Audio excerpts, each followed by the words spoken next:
प्रभु ने हमको और एक फिर से एक अच्छा अवसर दिया है।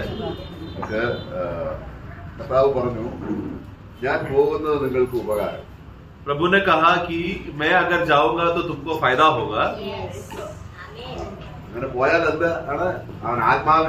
क्योंकि मैं जाऊंगा तो ही आत्मा को भेजा जाएगा। പരിശുദ്ധാത്മാവ് നമുക്ക് ഏതെല്ലാം നിലയിലാണ് സഹായമായിരിക്കുന്നതെന്ന് അനേക കാര്യങ്ങളുണ്ട്।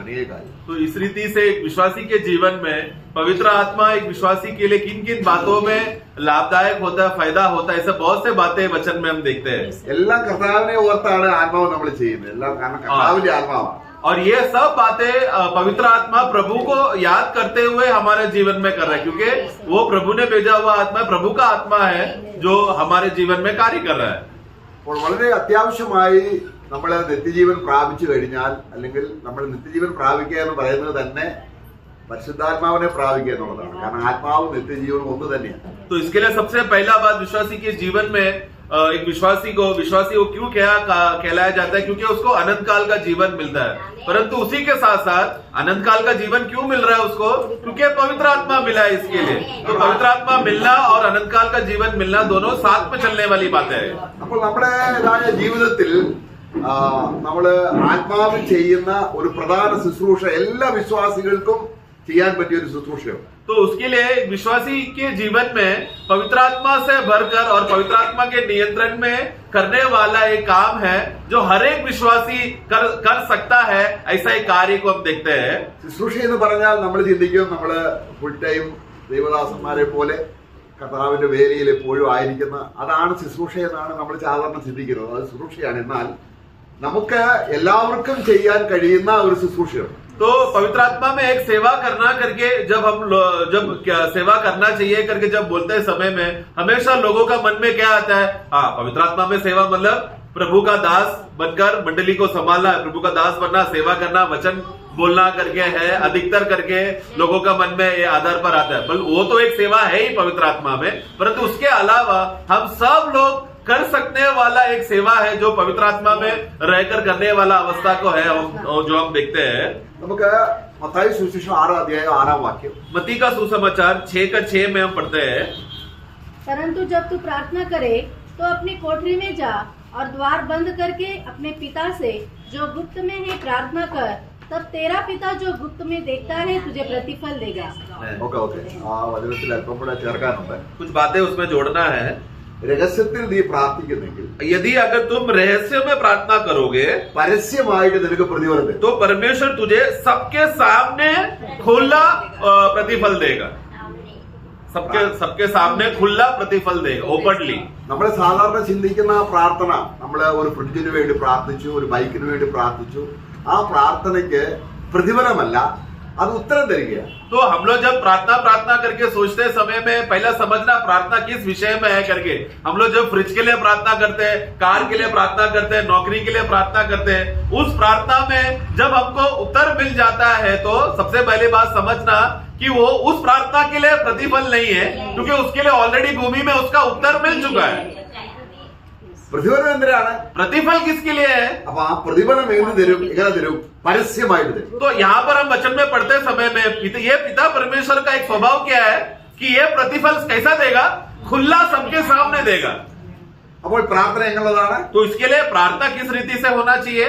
വളരെ രഹസ്യത്തിലുള്ളതാണ്। रहस्य में गुप्त में रहना चाहिए। ഈ പ്രാർത്ഥനയിൽ എങ്ങനെയാണ് ദൈവത്തിന്റെ ആത്മാവ് നമ്മളെ സഹായിക്കുന്നത്? അതാണ് നമ്മൾ ഇന്ന് ചെയ്യുന്നത്। तो इस प्रार्थना में किस रीति से पवित्र आत्मा हमारा सहायता करता है करके इस विषय में हम थोड़ा देखेंगे। നമുക്ക് രഹസ്യത്തിൽ പ്രതിഫലം കിട്ടാനുള്ള പ്രാർത്ഥന നമ്മുടെ ജഡപ്രകാരം പ്രാർത്ഥിച്ചാൽ കിട്ടത്തില്ല। तो हमें प्रतिफल अगर मिलना, प्रार्थना करने से अगर प्रतिफल मिलना चाहिए करके इस लक्ष्य में अगर प्रार्थना करते समय में उस प्रार्थना में अगर हमारे शारीरिक बातों के लिए अगर हम प्रार्थना कर रहे हैं तो कभी भी प्रतिफल नहीं मिलेगा। നമ്മള് യാക്കോബിന്റെ ലേഖനത്തിൽ വായിക്കുന്നുണ്ട്, നമ്മള് നിങ്ങൾ പോകേച്ഛകളിൽ ചെലവിടേണ്ടതിന് പ്രാർത്ഥിക്കുന്നത്। അത് എങ്ങനെയുള്ള പ്രാർത്ഥനയാണ്? याकूब 4 में पढ़ते समय में तुम लोग क्यों मांगते हो? अपना भोग विलास और अभिलाषा को पूरा करने के लिए तुम प्रार्थना मांगते हो, परंतु तुमको मिलता नहीं। तो वो किस प्रकार का मांगना प्रार्थना है? അത് ആത്മാവിലുള്ള പ്രാർത്ഥനയല്ല। वो आत्मिक प्रार्थना नहीं है, या आत्मा के नियंत्रण से भरकर वो विश्वासी प्रार्थना करे, वैसा नहीं है वो। ഇവിടെ നമ്മളെ പ്രാർത്ഥനയിൽ ആത്മാവ് സഹായിക്കേണ്ട കാര്യത്തെ കുറിച്ച് നമ്മൾ റോമലേഖനം 8 അധ്യായത്തിൽ നമ്മളത് ശരിക്കും നമ്മളത് അറിഞ്ഞ് നമ്മളത് ഗ്രഹിച്ചാൽ നമുക്ക് ആത്മാവ് എപ്പോഴും നമ്മളെ പ്രാർത്ഥനയ്ക്കായിട്ട് സഹായിക്കും. तो आत्मा इस रीति से हमें सहायता करता है करके रोमियो का पुस्तक 8 का 36 में जब हम लोग पढ़ते हैं समय में सचमुच अगर इसी वचन को अगर आत्मा के मदद से हम लोग पढ़ेंगे तो पवित्र आत्मा उस वचन का स्पष्ट अर्थ, सही अर्थ हमें मदद बताएगा और सहायता करेगा उस वचन को समझने के लिए.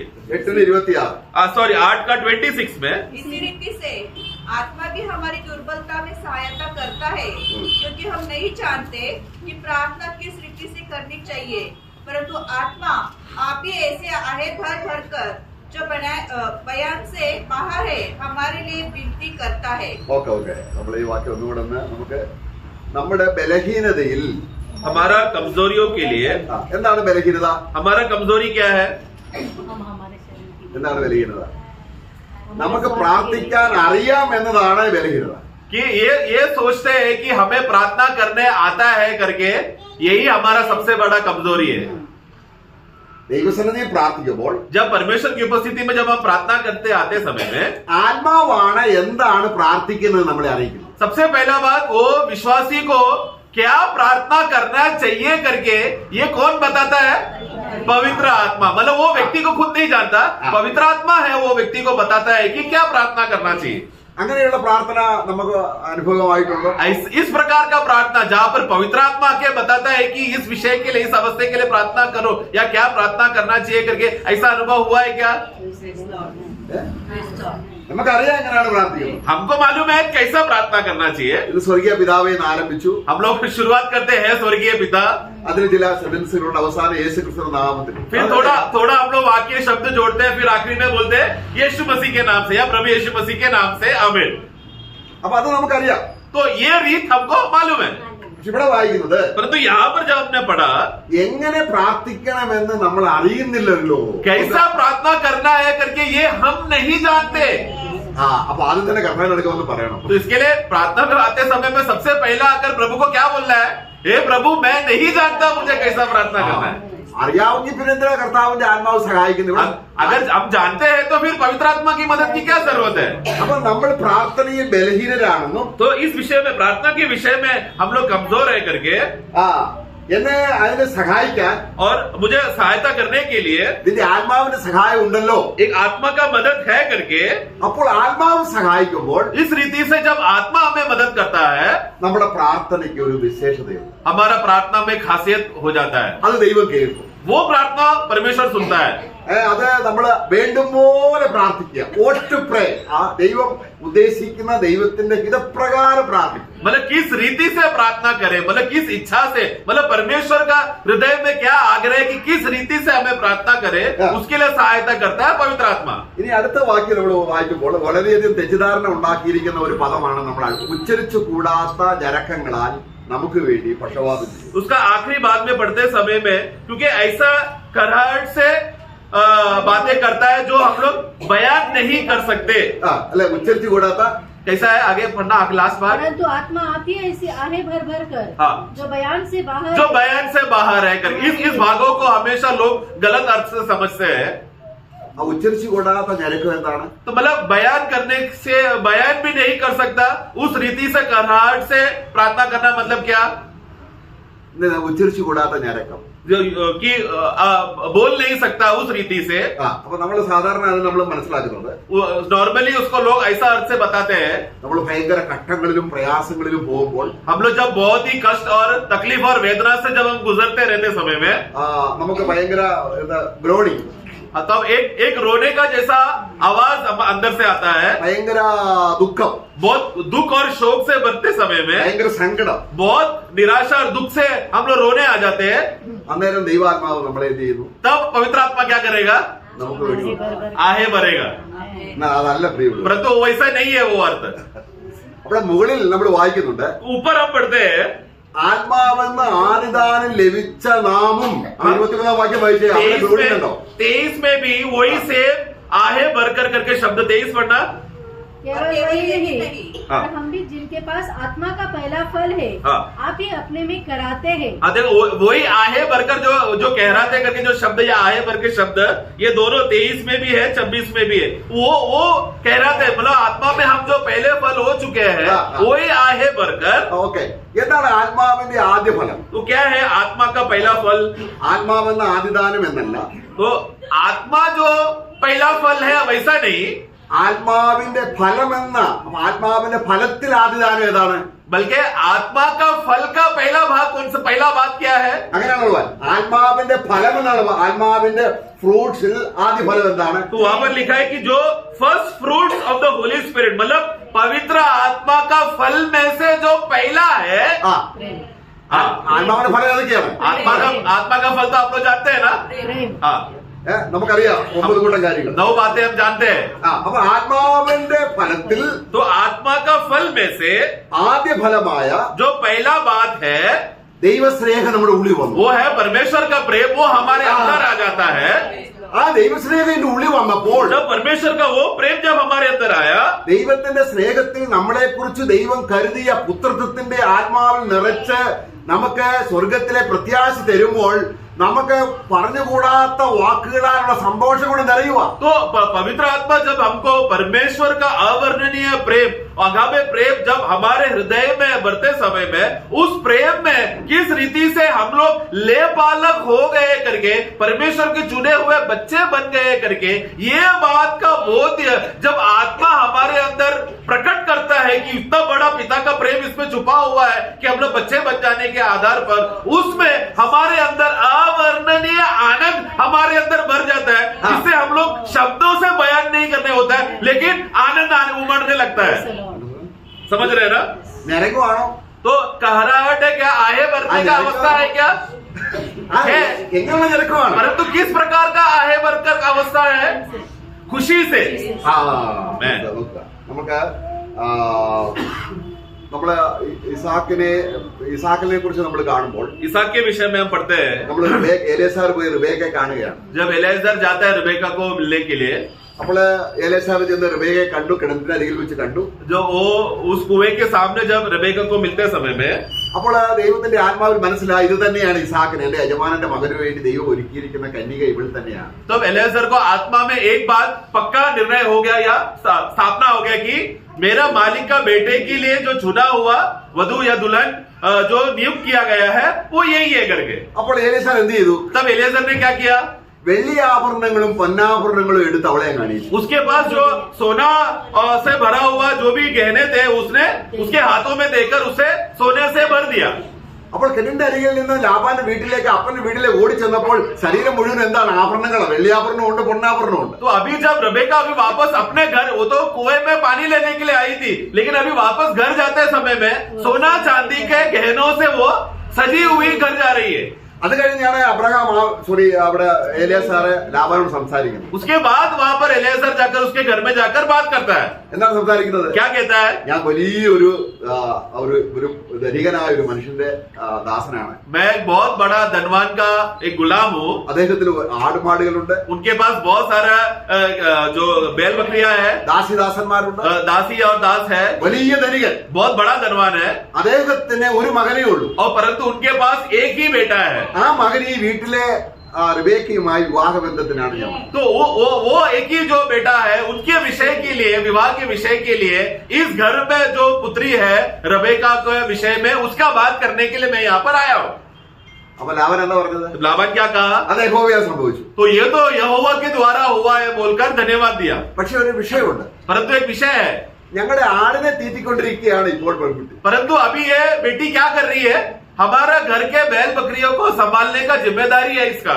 അത് വിട്ടിട്ട് പെട്ടെന്ന് ഇപ്പോൾ വരാൻ പറ്റത്തില്ല. इसके लिए तुरंत अभी इसको या वो जिम्मेदारी छोड़कर तुरंत वो हमारा घर का कामकाज छोड़कर वो आपके साथ नहीं आ सकती। എന്നാൽ ഏലിയാസാറാണെങ്കിൽ സമ്മതിക്കുന്നില്ല. परंतु एलेazar जिद्दी है, वो क्या बोला? अब भी जाना पड़ेगा। ഏലിയാസാർ പറയുന്നത് एलेazar ने कहा ഈ വിവാഹം നടക്കണമെങ്കിൽ अगर ये शादी होना है तो എന്ത് ചെയ്യണം? क्या करना पड़ेगा? പെൺകുട്ടി लड़की എന്റെ കൂടി ഇപ്പോൾ വരണം. मेरे साथ अभी चलकर आना पड़ेगा। അപ്പൊ വീട്ടിൽ തർക്കമായി. तो अभी घर से वो विदा होकर आ रही है।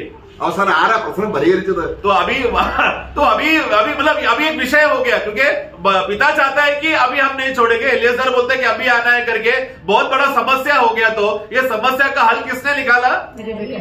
റിബേക്ക വിളിക്കാൻ പറഞ്ഞു. तो बोला बेटी को बुलाओ करके, इसलिए रबेका आई। അപ്പൊ ലാബാനും വീട്ടുകാരും ചിന്തിച്ചു, तो घर वाले ने सोचा 10 ദിവസം ബാല നിൽക്കട്ടെ എന്ന് പറഞ്ഞാൽ 10 दिन तक अगर घर पे बेटी रहने दो करके जब वो लोग ने विषय जब डाला, तो वो बात सुनकर ഞങ്ങള് വളർത്തിയെടുത്ത ബാല ഒരിക്കലും അത് എതിര് പറയത്തില്ല. तो हमने जब अभिप्राय बोला कि 10 दिन बेटी घर में रुकना चाहिए करके, इस बात का हमारा प्रिय बेटी जिसको अपने जन्म से बचपन से पाल पोष करके संभाली है, वो बात को नहीं डालेगी, 10 दिन तो रुकेगी। ഇങ്ങനെ അത്ഭുതമായി നിൽക്കുകയാണ്. इसलिए घर वाले सब आश्चर्य होकर, मतलब हाँ पक्का अभी ये लड़की 10 दिन हमारे साथ रुकेगी करके, उस बोध्य में वो लोग घर पे खुशी से मुंह खोलकर इंतजार कर रहे जवाब का। ഏലിയാസാൻ ഒരു സംശയമില്ല, ഇവിടെ ഇനി വാക്ക് മാറ്റി പറയാം. കാരണം ഏലിയാസാൻ അറിയാം എന്റെ കർത്താവ് തന്നെ കാണിച്ചു തന്നതാണ്. एलिएजर के विषय में उसको कोई संदेह नहीं है, क्योंकि उसके हृदय में पूरा निर्णय है कि मेरा परमेश्वर ने मुझे बताया कि यही वो बेटी है जो आज मेरे साथ घर जाएगी करके, इसलिए उसको पूरा भरोसा है। വീട്ടുകാർ ചോദിക്കുകയാണ്, घर वाले पूछने लगे, നീ ഇസാക്ക് എന്ന പുരുഷനെ ഇഷ്ടമാണോ എന്നല്ല ചോദിക്കുന്നത്. तो वो लोग ये नहीं पूछ रहा है कि इसाक जो पुरुष है उसको तू पसंद करता है कि नहीं, ऐसा नहीं पूछा वो लोग ने। സാധാരണ കല്യാണത്തിൽ എന്താ ചോദിക്കുന്നത്? विवाह में क्या पूछते हैं? നിന്റെ വലത്തുഭാഗത്ത് നിൽക്കുന്ന तेरे सामने रुकने वाला जो पुरुष, അല്ലെങ്കിൽ നിനക്ക് ഇഷ്ടമാണോ? അതെ, तुझे संबंध है क्या? ഇതങ്ങനെയല്ല ചോദിക്കുന്നത്. ये इधर वैसा नहीं पूछा। ഈ പുരുഷന്റെ കൂടെ तुझे अभी ये पुरुष जो एलिएजर है, इस पुरुष के साथ ഇപ്പോൾ പോകാൻ अभी तू जाने के लिए സമ്മതമോ? तैयार है क्या? അവളത് പറഞ്ഞു. उसने क्या कहा? ആ, എന്താണ് കാരണം? उसने कही कि मैं जा रही हूँ। इसका कारण क्या है? ഇവിടെ അവിടെ ഉള്ളിൽ ഒരു ഗ്രോണിംഗ് ഉണ്ട്. क्योंकि अभी वहां पर रबेका के अंदर एक कहराहट का अवस्था, आहट का एक अवस्था, कहराने का एक अवस्था उसके अंदर आया। ബാലനെ ആടിനെ തീറ്റിക്കൊണ്ട് വീട്ടിൽ നിൽക്കുകയാണെങ്കിൽ क्योंकि अगर मैं यहाँ पर मेरा घर का जिम्मेदारी को लेकर बैल बकरी को अगर मैं देखते रहूंगी, तो അത് അവൾക്ക് ദുഃഖമാണ്. वो एक दुख की बात है। കാര്യം എന്താണ്? कारण क्या है? കിണറ്റങ്കരയിൽ അവളെ ധരിപ്പിച്ച സ്വർണത്തിന്റെയും വെള്ളിയുടെയും വില അവൾക്ക് മനസ്സിലായി. क्योंकि मुझे जिस व्यक्ति ने मुझे कुएं में सोना और चांदी को पहनाकर जो मुझे दिया है, वो बहुत ही बहुमूल्य खजाना है करके, वो बात का मूल्य वो समझ गई। ഇത്രയും വലിയ ധനികന്റെ ഭാര്യയാകാൻ അവസരം കിട്ടിയപ്പോൾ इतना बड़ा धनवान का मैं छोटी गरीब लड़की धनवान का मैं पत्नी बनूंगी करके ऐसा एक अवसर आया, तो ഞാൻ ഈ അപ്പന്റെ ആടിനെ തീറ്റിക്കൊണ്ടിരിക്കണോ? मैं क्यों फिर मेरे पिता का बैल बकरियों का मैं देखभाल करूंगी? ഈ ആശയം ഗ്രഹിച്ചുകൊണ്ട് 8:21 വായിച്ചേ. ये बोध्य से, मतलब वो आहट में वो भरकर, वो कहराया हुआ बोध्य से भरकर, अभी दोबारा 8:23 से पढ़ते समय में, और केवल वही नहीं पर हम भी जिनके पास आत्मा का पहला फल है, हाँ आप ही अपने में कराते हैं। എന്റെ അർത്ഥം എന്താണ്? मतलब आत्मा का जो पहला फल है, ദൈവം ക്രിസ്തുവിന് വേണ്ടി എന്നെ തെരഞ്ഞെടുത്തു. परमेश्वर ने क्या किया? मसीह के लिए मुझे चुन लिया। ക്രിസ്തുവിന്റെ അപ്രമേയ ധനം मसीह का असीम और अवर्णनीय धन का अनुभव करने के लिए എന്നെ ദൈവം വിളിച്ചു. परमेश्वर ने मुझे बुलाया। ആ സ്നേഹം वो प्रेम എവിടെ വന്നു? कहाँ आ गया? ദൈവത്തിന്റെ സ്നേഹം परमेश्वर का प्रेम നമ്മുടെ ആത്മാവിൽ, നമ്മുടെ ഹൃദയത്തിൽ വന്നു. हमारे हृदय में आ गया। ആരതു? कौन दिया? റോമലേഖനം 5:5 വാക്യം रोमियो 5:5 में हम क्या पढ़ते हैं? पवित्र प्रेम को पवित्र आत्मा के द्वारा हमारे हृदय में उंडेला गया, डाला गया। അപ്പോൾ ആത്മാവിൽ പ്രാർത്ഥിക്കുക എന്ന് പറഞ്ഞാൽ എന്താണ് അർത്ഥം? इसलिए सबसे पहले बात, आत्मा में प्रार्थना करना, उसका मतलब क्या है प्रियो? ഈ ദൈവസ്നേഹം കൊണ്ട് ഞരക്കത്തിൽ, നമ്മുടെ ദൈവസ്നേഹത്തിൽ അങ്ങ് നിറഞ്ഞ ആത്മാവിൽ നിറഞ്ഞു കഴിയുമ്പോൾ നമുക്കൊരു ഞരക്കമാണ്, എങ്ങനെയെങ്കിലും ഈ കൂട് വിട്ടു പോകണം. तो मतलब आत्मा से, आत्मा का वो पहला फल जो प्रेम है, जब पवित्र आत्मा हमें उस प्रेम से जब भर जाने के बाद हमारे अंदर एक बहुत बड़ा कहराने का अवस्था हो जाता है। वो क्या है? कैसे भी ये डेरा छोड़कर जिसने मुझे ये धन दे दिया है उसके पास जाओ। അല്ലേ? ऐसा हुआ क्या? ऐसा ही है ना? ഇവിടെ ആത്മാവ് നമ്മളെ സഹായിക്കുകയാണ്. यहाँ पर भी कौन हमारा सहायता करता है कि मैं किसके पास जाऊंगा? वो बोध्य देने के लिए पवित्र आत्मा मेरा सहायता करता है। आमेन। ഇടത്തിൽ പ്രാർത്ഥിച്ചാലോ? शरीर में अगर प्रार्थना किया तो ഇപ്പോഴൊന്നും എനിക്ക് കർത്താവ് പറയണ്ട, प्रभु आप अब भी मत आओ, ഞങ്ങൾക്ക് കുറച്ച് പദ്ധതി ഇവിടെ ഉണ്ട്. मुझे थोड़ा मेरे धंधा का मुझे थोड़ा देखभाल, मुझे काम है, मुझे थोड़ा प्लान है मेरा, ഒരു 50 കൊല്ലം കഴിഞ്ഞ് വന്നാൽ कम से कम 50 साल के बाद आओ प्रभु।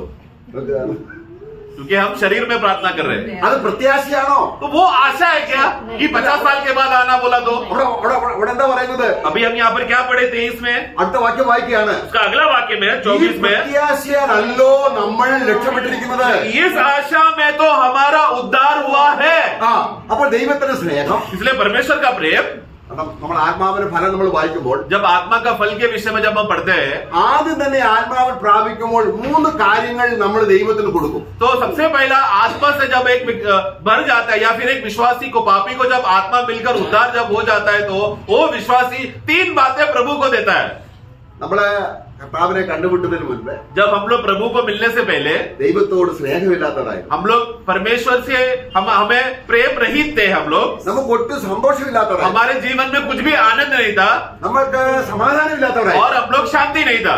എന്നാൽ കർത്താവിനെ കണ്ടുമുട്ടിയപ്പോൾ लेकिन प्रभु को जब मिल गया, मतलब हम लोग प्रभु को जब पा लिए उद्धार होने की वजह से, സ്നേഹ നിർഭയമായ ക്രിസ്തുവിന്റെ സ്നേഹം നമ്മുടെ ഉള്ളിലേക്ക് ആത്മാവ് കൊണ്ടുപോകും. एकदम प्रेम एकदम अद्भुत रीति से, बहुत बड़ा रीति से हमारे प्रेम, प्रभु का प्रेम हमारे अंदर आ गया। അപ്പം ആത്മാവിന്റെ ഫലം ആദ്യം എന്താണ്? तो सबसे पहला आत्मा का फल का पहला भाग क्या हो गया? സ്നേഹം. प्रेम। ആരോട്? किसकी ओर?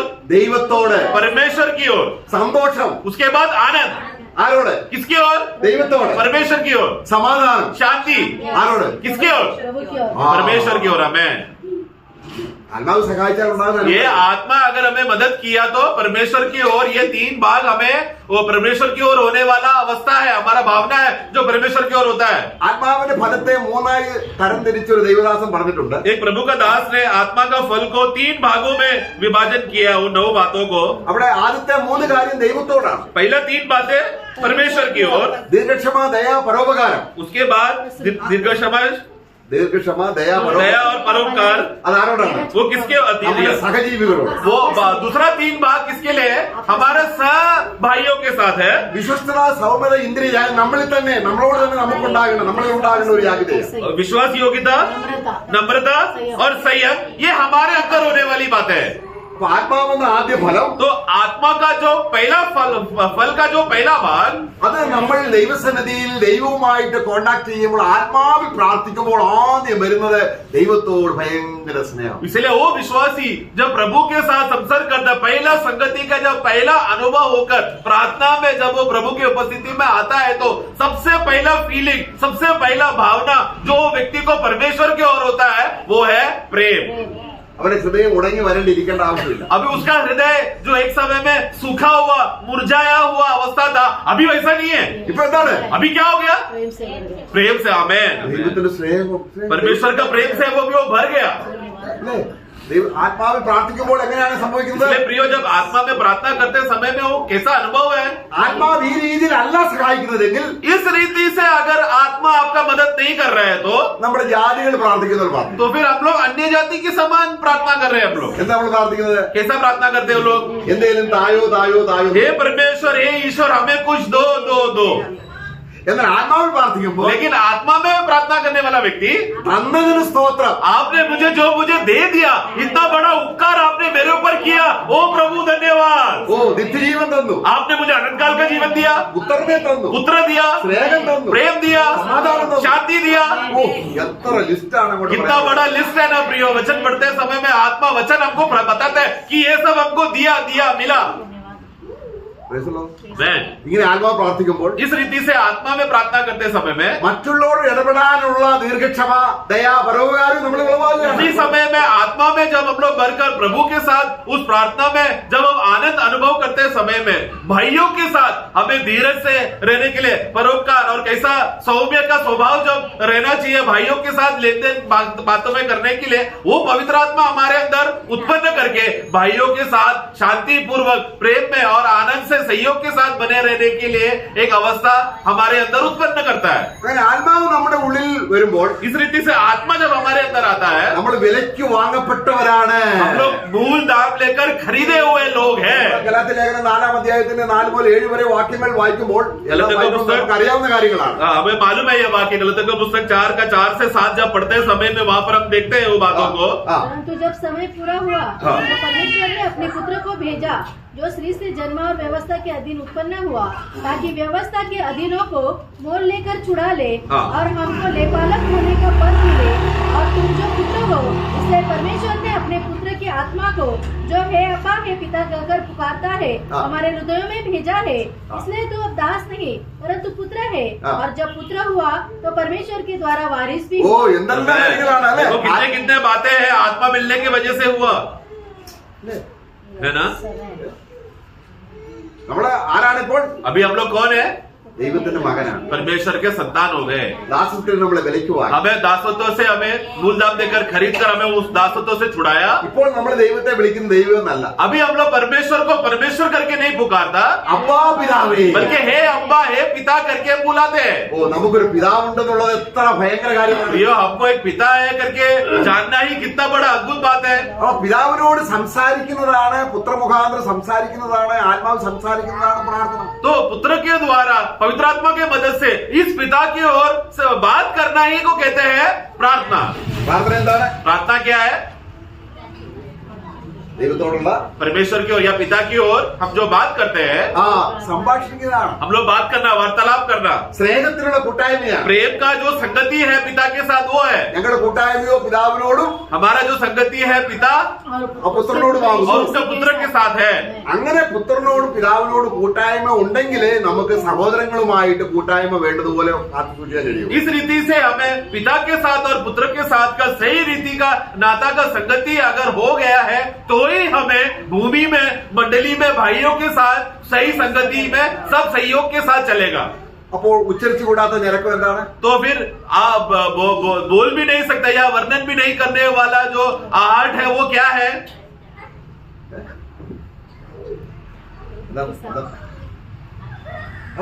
നമ്മുടെ ഉള്ളിൽ ദൈവസ്നേഹം തിങ്ങുമ്പോൾ, जब हमारे अंदर पवित्र आत्मा का प्रेम जब परमेश्वर का प्रेम जब भर जाता है, നമുക്ക് വാക്കുകൊണ്ട് ഉച്ചരിക്കാൻ കഴിയാത്ത രീതിയിൽ നമ്മുടെ ഹൃദയത്തിൽ ദൈവത്തിന്റെ സ്നേഹത്തിന്റെ ഉള്ളിൽ നമുക്കറിയാം ദൈവം അത്രമാത്രം നമ്മളെ സ്നേഹിച്ചു. तो जब हम लोग परमेश्वर ने इतना बड़ा प्रेम हमारे ऊपर किया है बोला, तो हमारे अंदर एक ऐसा जानकारी हमें जब मिल जाने के वजह से हमारे अंदर हमारा अवस्था क्या होता है, हम लोग प्रभु को क्या बोले करके अवर्णन, मतलब वो शब्द क्या है, बयान से भी बाहर वाला अनुभव का खुशी हमारे हृदय में भरकर प्रभुत्व करता है। അപ്പോൾ നമ്മള് റോമലേഖനം 8:14 रोमियो 8:14 में हम पढ़ते हैं, इसलिए कि जितने लोग परमेश्वर की आत्मा की चलाई चलते हैं, ഓക്കെ बस बस ആത്മാവിൽ നയിക്കുക എന്ന് പറഞ്ഞത് എന്താണ്? ആത്മാവിൽ നടത്തപ്പെടുക എന്ന് പറഞ്ഞത് എന്താണ്? आत्मा में चलाया जाना मतलब क्या, എന്താണ് അർത്ഥം? उसको हम कैसा समझेंगे?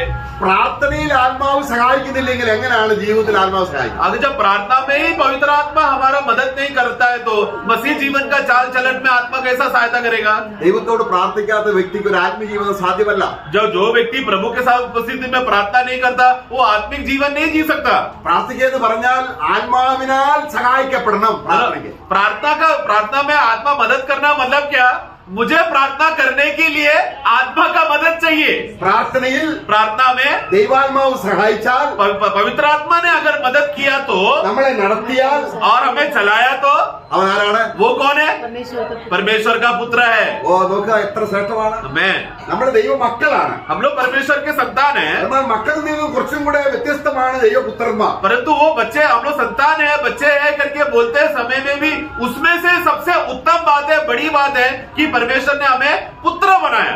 പുത്രനാകണമെങ്കിൽ पुत्र अगर बनना है तो ആത്മാവിലുള്ള പ്രാർത്ഥനയിലാണ് നമ്മൾ ഉച്ചരിച്ചുകൂടാത്ത ഞരക്കങ്ങൾ, ആ ദൈവസ്നേഹം ഉള്ളിൽ തിങ്ങി നമ്മൾ പ്രാർത്ഥിക്കുകയാണ്. आत्मा का प्रार्थना का मदद हमें आत्मा में बहुत जरूरी है, हमें प्रार्थना में हमें मदद करने के लिए। तो हमें अवर्णनीय वो गहराहट का अनुभव जब होते समय में वही व्यक्ति क्या बन रहा है, वो विश्वासी का अनुभव क्या हो रहा है, वो पुत्रत्व में चलाया जा रहा है। ദൈവം നമ്മളെ സ്നേഹിച്ചു, അതാണ് നമ്മുടെ വിശ്വാസം. मतलब परमेश्वर ने मुझसे प्रेम किया करके यही है हमारा विश्वास। ദൈവം നമുക്ക് ആത്മാവിനെ തന്നു, അതാണ് വിശ്വാസം. परमेश्वर ने हमें आत्मा दिया, यही हमारा विश्वास है। നമുക്ക് സ്വർഗത്തിൽ പൗരത്വമുണ്ട്, അതാണ് വിശ്വാസം. हमें स्वर्ग में नागरिकता मिला, ये हमारा विश्वास है। നമ്മളെ അതുകൊണ്ടാണ് നമ്മൾ വായിക്കുന്നത്. इसलिए हम पढ़ते हैं, നമ്മള് യൂദയുടെ പുസ്തകം 20-ാം വാക്യത്തിൽ വായിക്കുകയാണ്. यूदा का पुस्तक 20 में हम पढ़ते हैं, हाँ। जूड वर्स 20।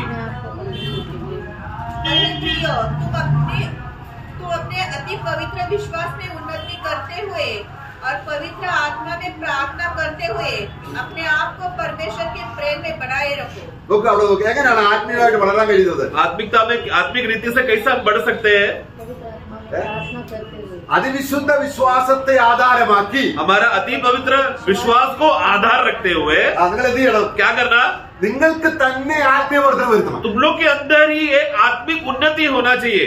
ആത്മീയവർദ്ധനം എങ്ങനെയാണ്? आत्मिक उन्नति कैसा होगा? എങ്ങനെയാണ് ആത്മീയമായിട്ട് നമ്മൾ ഉന്നതി പ്രാപിക്കുന്നത്? आत्मिक रीति से उन्नति कैसा होता है? ആത്മാവിൽ പ്രാർത്ഥിക്കുമ്പോൾ जब एक व्यक्ति आत्मा में प्रार्थना करता है, നമ്മൾ നേരത്തെ ചിന്തിച്ച വിഷയങ്ങളെ കുറിച്ച് സ്വർഗത്തിൽ എനിക്ക് പൗരത്വമുണ്ട്, എനിക്ക് പ്രത്യാശയുണ്ട്, കർത്താവ് വരുന്നു എന്നെ കൊണ്ടുപോകുന്നു, ഇങ്ങനെ ദൈവസ്നേഹം കൊണ്ടും പ്രത്യാശ കൊണ്ട് നിറയുമ്പോൾ നമ്മൾ ആത്മാവിൽ ബലപ്പെട്ട് നമ്മൾ ആത്മീയ അഭിവൃദ്ധി പ്രാപിക്കും. तो मतलब आत्मिकता में बढ़ना मतलब क्या, या आत्मिक हो जाना मतलब क्या? प्रभु ने मेरे लिए क्या क्या किया और स्वर्ग में मेरे लिए क्या क्या संभाल कर रखा है और क्या क्या है करके, मतलब उनका प्रेम को जानना, मुझे नागरिकता दिया, मुझे स्वर्ग में धन मिराज दिया है, और उतना ही नहीं, अभी वापस मुझे लेने आ रहा है, मैं स्वर्ग में जाऊंगा, प्रभु के साथ रहूंगा. इस रीति से आशा में हम लोग बढ़ते बढ़ते बढ़ते हमारा वास्तव में क्या हो रहा है? उस पवित्र आत्मा में, उस आत्मिकता में हम लोग, हमारा आत्मिक उन्नति हो रहा है. എന്നാൽ ഈ ആത്മാവില്ലാത്തവരോ? परंतु जिसमें आत्मा नहीं है, നമ്മൾ അവിടെ ആ യൂദയുടെ ലേഖനത്തിൽ വായിക്കുകയാണ്, उसी यूदा का पुस्तक में हम पढ़ते हैं, പ്രാർത്ഥന ഇല്ലാത്തവരാരാണ്? मतलब जो प्रार्थना जो नहीं करते उनका अवस्था क्या है? ആത്മീയ സന്തോഷം ഇല്ലാത്തവര്, जिनके अंदर आत्मिक आनंद नहीं है, ക്രിസ്തുവിന്റെ ആത്മാവിൽ നടക്കാത്തവർ, പ്രാർത്ഥിക്കാത്തവർ, जो प्रभु का आत्मा में नहीं चलते, प्रार्थना में, आत्मा में प्रार्थना नहीं प्रार्थना करते. അവിടെ മുകളിൽ പറയുന്നുണ്ട്, അതിന്റെ 19 വാക്യത്തിൽ 19 में ये वे हैं जो फूट डालते हैं, ये शारीरिक लोग हैं जिनमें आत्मा नहीं. അവർ ആരെ കുറിച്ചാ? किसके बारे में बोल रही है? शारीरिक लोग. हाँ.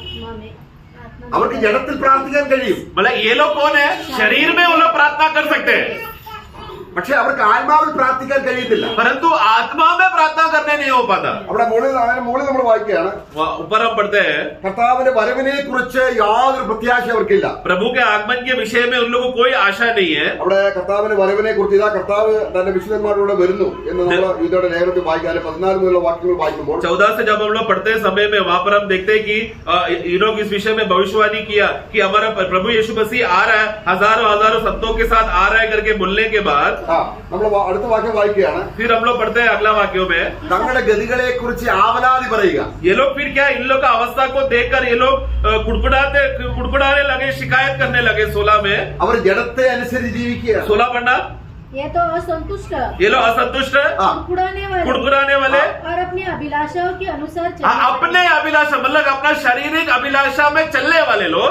और अपने मुंह से घमंड की बातें बोलते हैं, हाँ। और वे लोभ के लिए हाँ। मुंह दे की बढ़ाई किया करते ഓക്കെ, ഇവർ പ്രാർത്ഥിക്കാറുണ്ടോ? ऐसे लोग प्रार्थना करते हैं क्या? ഉണ്ട്, हैं ना. प्रार्थना करते हैं, പക്ഷെങ്കിൽ ആത്മാവിലുള്ള परंतु आत्मा में नहीं.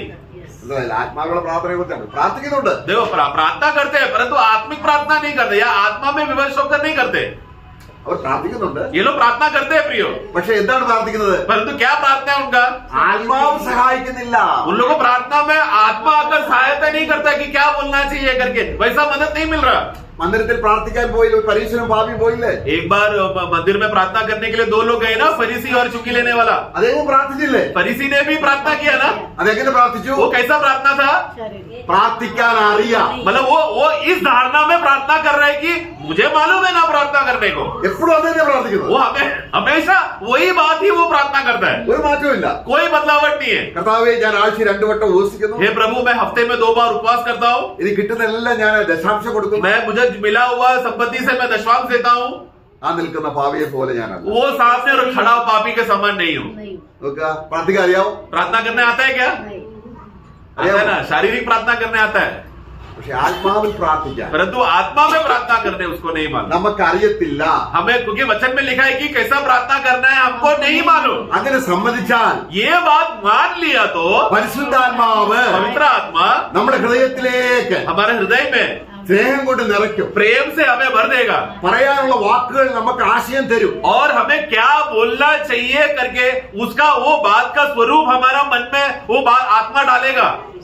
ആശയം ആത്മാവിന്റെയാണ്. तो वो जो स्वरूप क्या है, मतलब क्या प्रार्थना करना चाहिए का जो असली प्रेरणा आत्मा देगा, लेकिन വാക്ക് നമ്മുടെ ആയിരിക്കും. परंतु शब्द और बोली हमारा रहेगा. നോക്കുക, അപ്പം പ്രാർത്ഥനയിൽ ആത്മാവ് എങ്ങനെ इसलिए സഹായിക്കുന്നത്? प्रार्थना करने के समय में किस रीति से आत्मा सहायता करता है, ये समझ गए ना? ഏ? അല്ലാതെ ദൈവം നമ്മൾ എന്തെങ്കിലും പറയുന്നതല്ല പ്രാർത്ഥന. मतलब कुछ भी आकर बोलना नहीं है प्रार्थना. പ്രാർത്ഥനയ്ക്ക് പ്രതിഫലമുണ്ട്. प्रार्थना के लिए प्रतिफल है प्रियो, അത് സ്വർഗത്തിലെ ദൈവത്തോടാണ്. और वो स्वर्ग का पिता परमेश्वर की ओर है.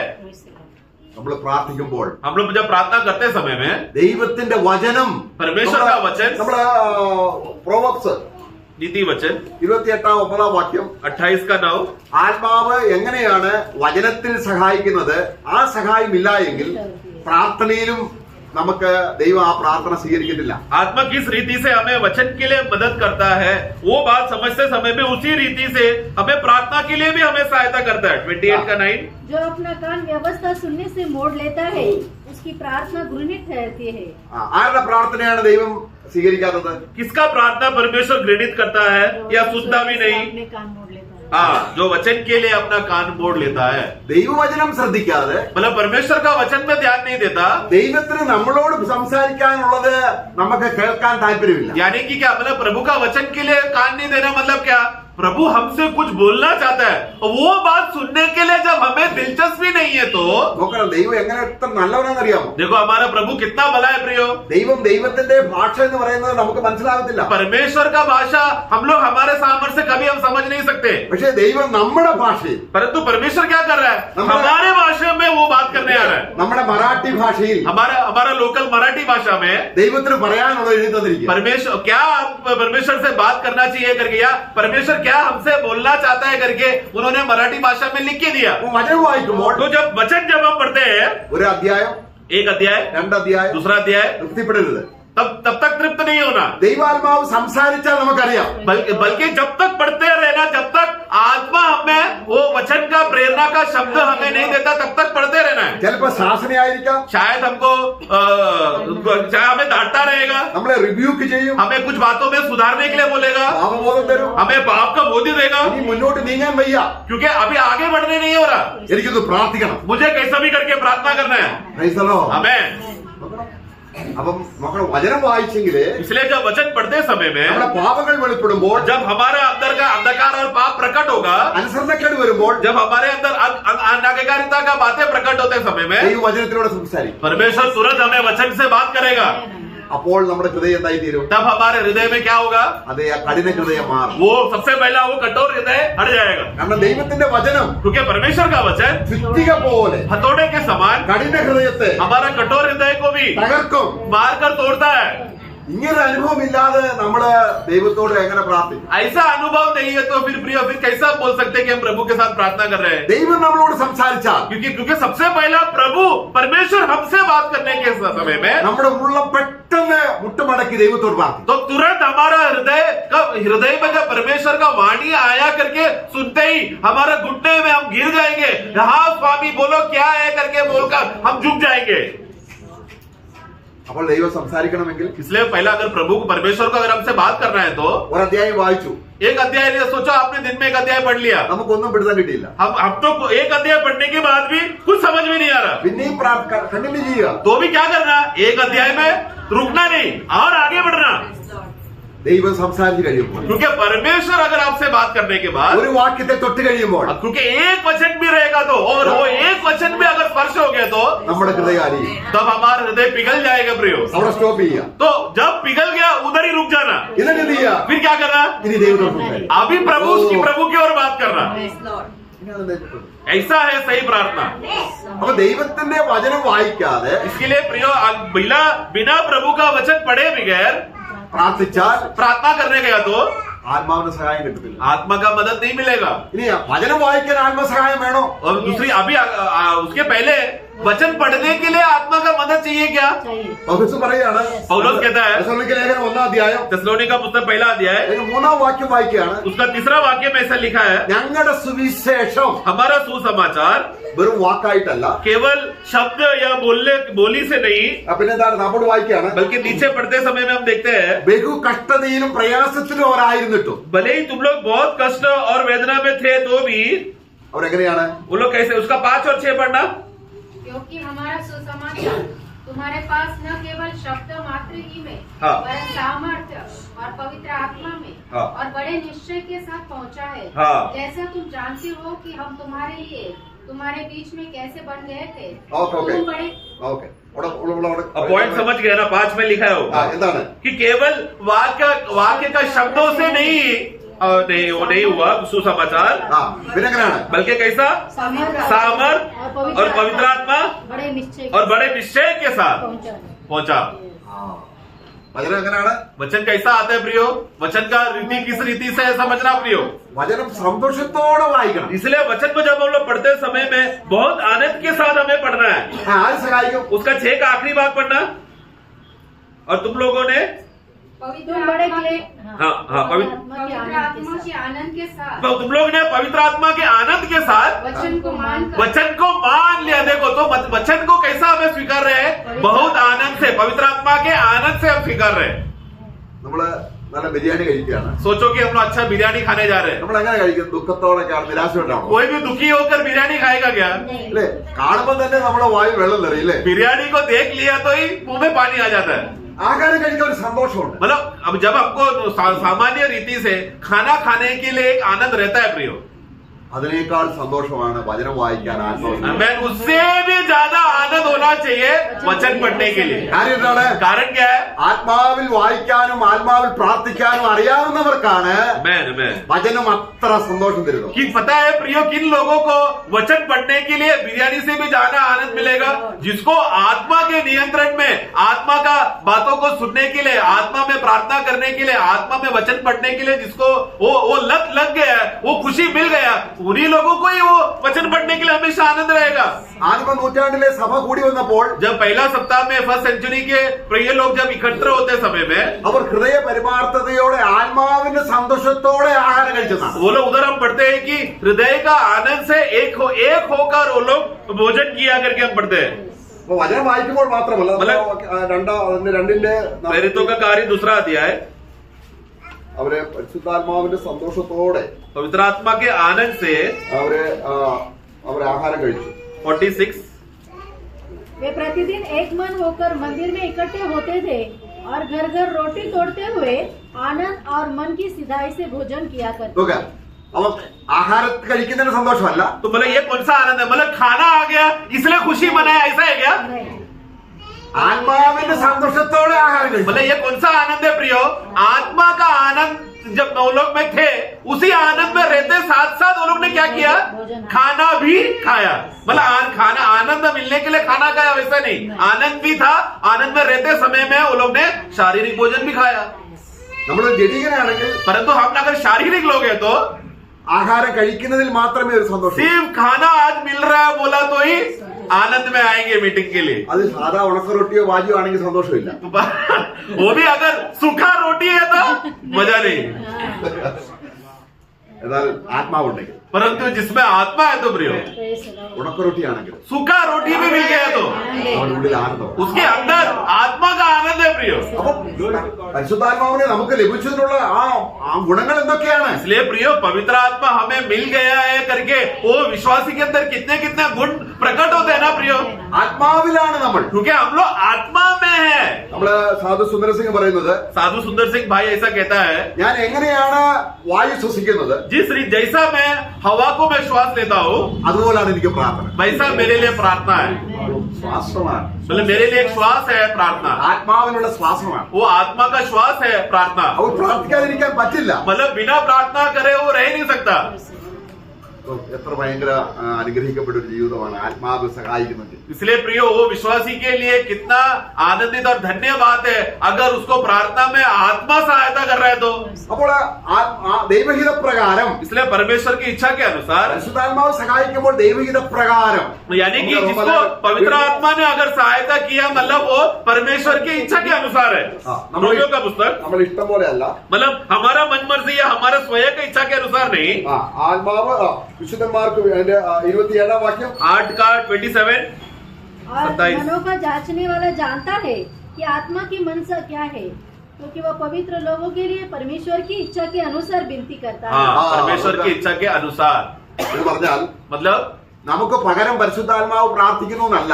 मतलब हमारे बदले पवित्र आत्मा प्रार्थना कर रहे हैं वैसा नहीं, പിന്നെ എങ്ങനെയാണ്? बल्कि क्या, ആത്മാവ് പ്രാർത്ഥിക്കാൻ നമ്മെ സഹായിക്കുകയാണ്. बल्कि आत्मा में प्रार्थना करने के लिए पवित्र आत्मा हमारा मदद करता है। 26 വാക്യം എങ്ങനെയാണ്? 26 में हमने पढ़ा हमें प्रार्थना करना नहीं मालूम, इसलिए किस रीति से प्रार्थना करना है करके वो मदद पवित्र आत्मा करता है, वो सहायता पवित्र आत्मा करता है। അപ്പൊ ആരാ പ്രാർത്ഥിക്കുന്നത്? प्रार्थना कौन कर रहा है? हम करें। ആത്മാവ് സഹായിക്കുന്നില്ലേ? आत्मा की मदद से हम कर रहे हैं। ഇതൊരു മിനിസ്ട്രിയാണ്. ये एक सेवा है प्रियो, അല്ലേ? അതൊരു ശുശ്രൂഷയാണ്. ये एक सेवा है।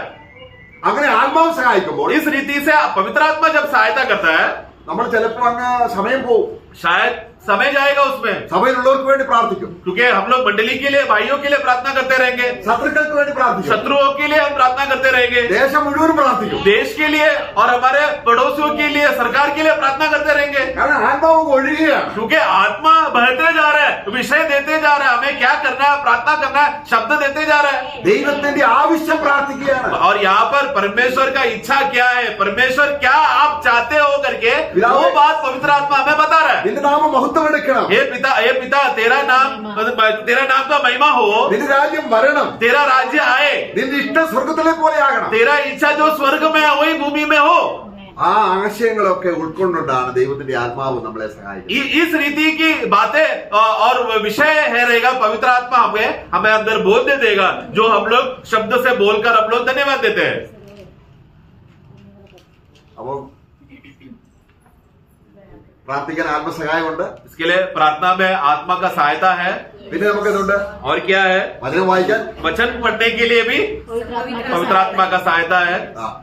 അപ്പോൾ നമ്മൾ പ്രാർത്ഥിക്കാൻ നമ്മൾ തുടങ്ങുമ്പോൾ इसलिए जब हम लोग प्रार्थना करने जब शुरू करेंगे, നമ്മള് 39 സങ്കീർത്തനം 39 भजन संगीता, നമ്മൾ പ്രാർത്ഥിച്ച് തുടങ്ങേണ്ടത് ആത്മാവിൽ നമുക്ക് ആകാനുള്ള ഒരു അവസ്ഥയെ കുറിച്ച് അവിടെ പറയുകയാണ്. എപ്പോഴും നമുക്ക് അങ്ങനെയുള്ള ഒരു संगति किटണമെന്നില്ല. हमें प्रार्थना में किस रीति से हम लोग आत्मा में हमें आत्मा का शुरुआत मिलना चाहिए करके उस विषय में बोला गया है, क्योंकि हम लोग हमेशा जरूरी नहीं है कि हर बार प्रार्थना करेगा तो आत्मा का शुरुआत सही होगा करके, ऐसा जरूरी नहीं है। അതുകൊണ്ട് 39 സങ്കീർത്തനം അതിന്റെ രണ്ടാം വാക്യം വായിക്കുമ്പോൾ, इसलिए 39 भजन संगीता का 2 में जब हम पढ़ते समय में, मैं मौन धारण कर गूंगा बन गया हाँ। और भलाई की ओर से भी चुप्पी साधे रहा और मेरी पीड़ा बढ़ गई। ഇവിടെ ഒരു കാര്യം നമ്മൾ ശ്രദ്ധിക്കണം. यहाँ पर एक बात को ध्यान देना, നമ്മൾ അല്പസമയം മൗനമായിരിക്കുക. जब मैं मौन धारण करूंगा, यानी कि मैं थोड़ा समय के लिए प्रार्थना में आते समय में सबसे पहला थोड़ी देर शांत रहना, എന്നിട്ട് എന്തെങ്കിലും എർത്തലി തിങ്സിനെ ഞാൻ ഗണ്യമാക്കത്തില്ല. അവിടെ और मेरे लिए जो भलाई था वो उसका बी पार्ट पढ़ना, और भलाई की ओर से भी चुप्पी साधे भलाई की ओर के लिए मैं चुप रहा, मतलब क्या, मेरे लिए भूमि में से जो भी भलाई की बातें आ रहा था उस सबको मैंने क्या किया, मैं चुप रहा, उसको मैंने फायदा नहीं लिया, क्योंकि मैं मौन रह रहा हूं। मेरे को जो भी लाभ आ रहा था संसार का शारीरिक रीति से, उसको भी मैंने अपनाया नहीं। എന്നാൽ फिर അതിന്റെ മൂന്നാം വാക്യം, फिर तीसरा वाक्य में, എന്റെ ഉള്ളിൽ फिर मेरे अंदर പ്രാർത്ഥിക്കേണ്ട ഹൃദയത്തിൽ प्रार्थना का हृदय में ചൂട് പിടിച്ചു. गर्मी आग लग गई। അതെങ്ങനെ സാധിക്കുന്നത്? ये कैसा होगा प्रियो? ആത്മാവെന്ന ആദ്യ ഫലം, क्योंकि आत्मा का जो पहला फल ദൈവത്തിന്റെ സ്നേഹം यानी कि परमेश्वर का प्रेम, ഹൃദയത്തിൽ വ്യാപരിക്കുമ്പോൾ जब प्रेम हमारे हृदय में कार्य करने लगा तो നാം നാവെടുത്ത് സംസാരിക്കണം. तब हमारा होठ, जब आग लग गया तो क्या हो गया, मेरा होठ लेकर मैंने बोलने शुरू किया 3 का आखिरी में, ആത്മാവിൽ ആരംഭമായി. तो मतलब क्या हो गया, अभी आत्मा में आरंभ हो गया, शुरू हो गया। എത്ര അനുഗ്രഹിക്കുന്ന ഒരു ശുശ്രൂഷയാണ്. बहुत ही आशीषमय सेवा है प्रियो। ഈ പ്രാർത്ഥനയ്ക്ക് इस प्रार्थना को, നമ്മൾ മത്തായി സുവിശേഷം 6-ാം അധ്യായം 6-ാം വാക്യത്തിൽ വായിച്ച വാക്യം ഒന്നുകൂടെ വായിച്ചോ. इस बोध्य में हम लोग वापस मत्ती का पुस्तक 6 का 6 पढ़कर हम खत्म करेंगे। परंतु जब तुम प्रार्थना करे हाँ। तो अपनी कोठरी में जा और द्वार बंद करके अपने पिता से जो गुप्त में है प्रार्थना कर, तब तेरा पिता जो गुप्त में देखता है तुझे प्रतिफल देगा। मैं പരസ്യമായിട്ട് പ്രതിഫലം തരുന്നതാണ് കേട്ടോ. मतलब वहाँ पर प्रतिफल देगा, मतलब सबके सामने खुल्लम खुल्ला तुमको प्रतिफल देगा। അപ്പം നമുക്ക് ആർക്കെങ്കിലും പ്രതിഫലം കിട്ടാതെ പോകും? तो ऐसा है क्या किसी को जो स्वर्ग में जाने के बाद हमको प्रतिफल नहीं मिलेगा? ആത്മാവിൽ എന്ത് ചെയ്താലും प्रियो, आत्मा में जो भी कुछ किया प्रतिफल, उस सबका प्रतिफल है हमें। ജഡത്തിൽ എന്ത് ചെയ്തോ അത് പ്രതിഫലം കൊടുക്കും. शरीर में जो भी कुछ किया, जो भी प्रतिफल मिल रहा था वो भी जल जाएगा। അപ്പൊ ആത്മാവിനെ നമുക്ക് തന്നതിലുള്ള അനുഗ്രഹങ്ങൾ എന്തെല്ലാമാണ്? इसलिए प्रियो, आत्मा में हमको मिलने वाला जो लाभ और आशीष की बातें, कितना अनगिनत बातें हैं, गिन नहीं सकते हम। നമുക്ക് ഈ കർത്താവിനെ നന്ദിയോടെ സ്തോത്രം ചെയ്യാം. इसलिए आओ प्रियो, इस महान पिता परमेश्वर को हम लोग पूर्ण हृदय से हम धन्यवाद करें। അവൻ കാൽവരി ക്രൂശിൽ നമ്മുടെ പാപങ്ങൾക്ക് വേണ്ടി മരിച്ച് പഴയ മനുഷ്യനെ ക്രൂശിച്ചു. ആ ക്രൂശിച്ചതിന്റെ അടിസ്ഥാനത്തിലാണ് അവൻ നമുക്ക് ആത്മാവിനെ തന്നത്. അതുകൊണ്ടാണ് നമ്മൾ റോമലേഖനം 8-ാം അധ്യായത്തിന്റെ 12-ാം വാക്യത്തിൽ വായിക്കുന്നത്, क्योंकि यीशु നിങ്ങൾ ഇനി ജഡത്തിന് കടക്കാരാകരുത്.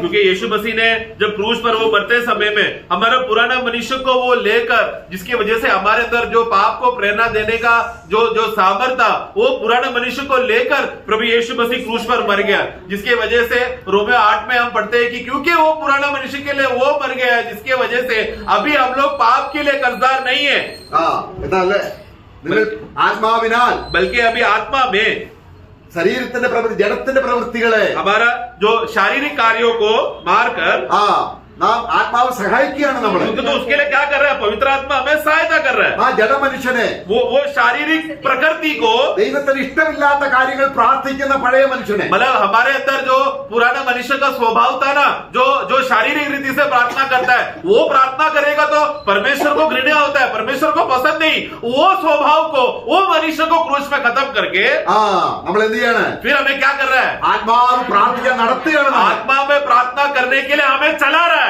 നിങ്ങൾ ജീവിക്കും. फिर तुम जियोगे। ആത്മാവിനാൽ ശരീരത്തിന്റെ പ്രവൃത്തികളെ മരിപ്പിച്ചാൽ ജീവിക്കും. ആത്മാവിൽ ജീവിക്കും. यदि तुम आत्मा के मदद से तुम्हारे शारीरिक कार्यों के लिए अगर उसको खत्म कर दिया, क्रूसित कर दिया, तो फिर तुम जीवित रहोगे। तुम फिर आत्मा में जी रहे हो। ആത്മാവിൽ ജീവിക്കുമ്പോൾ എന്തുണ്ട്? आत्मा में जिएंगे तो क्या होगा?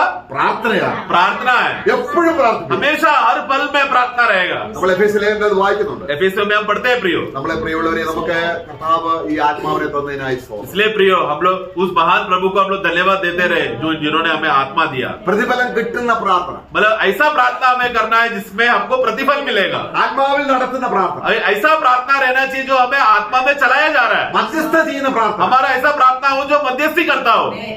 നമുക്ക് ആ ഒരു ശുശ്രൂഷ നമ്മളെ ഏൽപ്പിച്ചിരിക്കുന്നു. वो सेवा, प्रार्थना का ये सेवा का जिम्मेदारी हमें दिया गया है। നമുക്ക് എല്ലാവർക്കും ചെയ്യാം. ये हम सब कर सकते हैं प्रियो। അത് ചെയ്യാതിരിക്കുന്ന എത്ര ദോഷമാണ്. तो वो जो नहीं कर रहा है, उसके जीवन में कितना बड़ा हानि उठा रहा हो। പ്രാർത്ഥിക്കാത്തവർ ആരാണ്? प्रार्थना, कौन प्रार्थना नहीं करता? അവൻ ആത്മാവില്ലാത്തവൻ. जिसके पास आत्मा नहीं। ക്രിസ്തുവിന്റെ ആത്മാവില്ലാത്തവൻ അവനുള്ളവനല്ല. जो जिसके अंदर प्रभु का आत्मा नहीं, वो उसका नहीं। ആത്മാവുണ്ടോ? परंतु जो उसमें आत्मा है, അവൻ പ്രാർത്ഥിച്ചിരിക്കും. वो प्रार्थना करेगा। ആത്മാവുണ്ടോ? आत्मा रहेगा तो അവൻ വചനം वो വായിച്ചിരിക്കും. वचन पढ़ेगा। ഓ, എത്ര ശ്രേഷ്ഠമാണ്. कितना श्रेष्ठ बात है। കർത്താവ് അതിനായി നമ്മളെ ഒരുക്കട്ടെ. इसके लिए, इस विषय के लिए प्रभु हम सबको चलाए, तैयार करे। आमीन।